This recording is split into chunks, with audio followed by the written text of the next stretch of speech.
Das Datenthema ist ja überall. Bei den Firmen geht es, glaube ich, darum, die Prozesse, die da sind, besser zu machen, transparenter zu machen. Und dazu brauche ich einfach Zugriff auf Daten. Salopp gesagt ist die Zielsetzung, weg vom Papier zu kommen in den Prozessen oder weg von der Excel-Liste zu kommen in den Prozessen, weil damit kann ich halt relativ schlecht Anwendungen bauen oder Analysen obendrauf machen. Wenn man sich jetzt mal einen Produktionsprozess vorstellt, von Auftragsannahme über Kommissionierung, über Montage bis hin zum Versand, was wir in DW auch aufgebaut haben, ist die Frage, wie komme ich da dann an die relevanten Daten ran? Und da gibt es einmal die Endsysteme, die schon da sind. Das sind ganz normale IT-Systeme, Datenbanken oder sowas. Es gibt aber auch dann die IoT-Systeme, Internet of Things, also die kleinen Geräte, die Sensoren haben, wo ich Temperatur überwachen kann oder wie das Produkt behandelt wurde, also hat es Stöße aushalten müssen oder sowas. Und über diese IoT-Geräte ist es auch möglich, diese Daten dann zu erheben, um dann mehr Transparenz im Prozess zu haben. Wenn ich dann diese Transparenz im Prozess habe, schaffe ich es, Anwendungen obendrauf zu bauen, Analysen zu machen und kann dann entweder meinen Prozess verbessern, das ist so die interne Sicht, oder ich kann den Prozess öffnen, die Daten öffnen nach außen und kann dann mit meinen Kunden oder mit meinen Lieferanten, mit meinen Partnern halt enger zusammenarbeiten und auch automatisiert Daten austauschen und da hoffentlich Effizienzsteigerungen auch heben.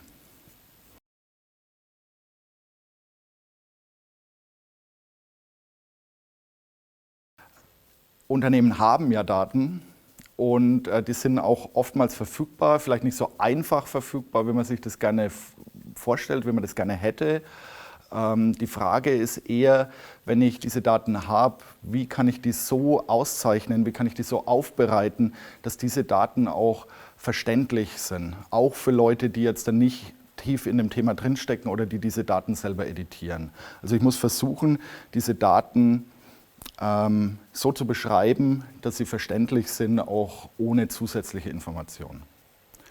Außerdem muss ich gucken, die Daten, die jetzt in meinen Systemen drin sind, reichen die, um bestimmte Anwendungsfälle oder Fragestellungen zu beantworten. Da kann auch dazukommen Erfahrungswissen von Mitarbeitern, das irgendwie dann strukturiert aufgenommen werden muss, oder auch Daten aus dem Produktions- oder Logistikprozess, die ich über IoT-Geräte aufnehme. Also zum Beispiel so ein Sensor, batteriebetrieben mit einer Laufzeit von ungefähr einem Jahr. Da kann ich Temperatur, Luftfeuchtigkeit, Luftdruck und die Beschleunigung aufnehmen und dann in eine Datenbank senden. Ich kann diese kleinen Geräte auch lokalisieren. Also ich weiß dann, wo in meinem Produktionsprozess gerade dieses Gerät oder der Behälter, wo dieses Gerät dran klebt, gerade ist. Wenn ich diese Daten dann aufbereite und zugänglich mache, nutzen wir Webtechnologien. Kennt man HTTP, www, diese Technologien nutzen wir, um auf die Daten zuzugreifen. Und wir nutzen Wissensgraphen, um die Daten auszuzeichnen. Also Wissensgraphen ist so eine andere Sicht auf Daten, nicht mehr eine Tabelle, sondern da rede ich über Knoten und Kanten, also über Objekte und deren Beziehungen.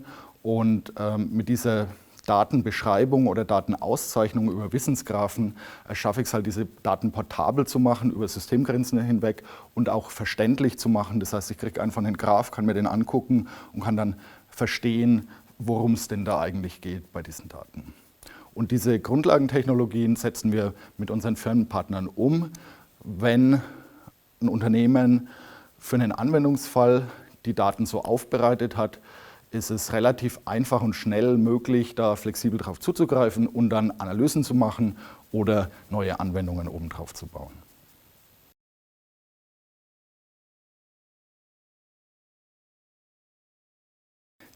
Die Frage, die sich da vielleicht anschließt, ist, wie kann ich die Daten nutzen, als Unternehmen neue Einnahmequellen zu schaffen? Das ist, glaube ich, mal so eine grundsätzliche Zielsetzung, die man hat. Und um da neue Einnahmequellen zu schaffen für die Daten, also über die Prozessoptimierung, die intern ist, hinaus, muss ich diese Daten halt teilen. Die Frage ist, wie schaffe ich das, die Daten, die ich habe, vom Produktionsprozess, von meinen Produkten, wie schaffe ich das, die zu teilen mit der Welt da draußen, mit den Lieferanten, mit den Kunden, mit meinen Partnern? Und da gibt es verschiedene Ansätze. Ein Ansatz zum Beispiel ist, das Cloud-basiert zu machen.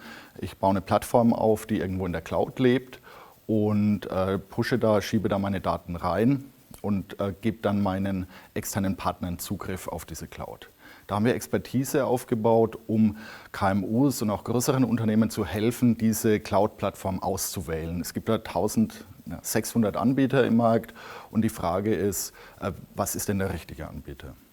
Wir haben zusätzlich noch einen angewandten Forschungsauftrag. Da gucken wir halt, wie kann man über diese zentralen Plattformen hinausgehen. Und da erforschen wir gerade auch in Drittmittelprojekten die Frage, wie lassen sich solche Ökosysteme, wo Datenaustausch nötig ist, wie lassen die sich dezentral aufbauen, also ohne eine zentrale Instanz, die das steuert und koordiniert. Dazu nutzen wir Wissensgraphen, Webtechnologien, die jetzt von dem Erfinder vom World Wide Web, vom Tim Berners-Lee, auch gepusht werden. Wir sind da relativ weit vorne mit dabei. Wir können Firmen also ein gutes Angebot machen von eher traditionellen Architekturen hin zu den neuesten Cutting-Edge-Architekturen und freuen uns da auf den Austausch.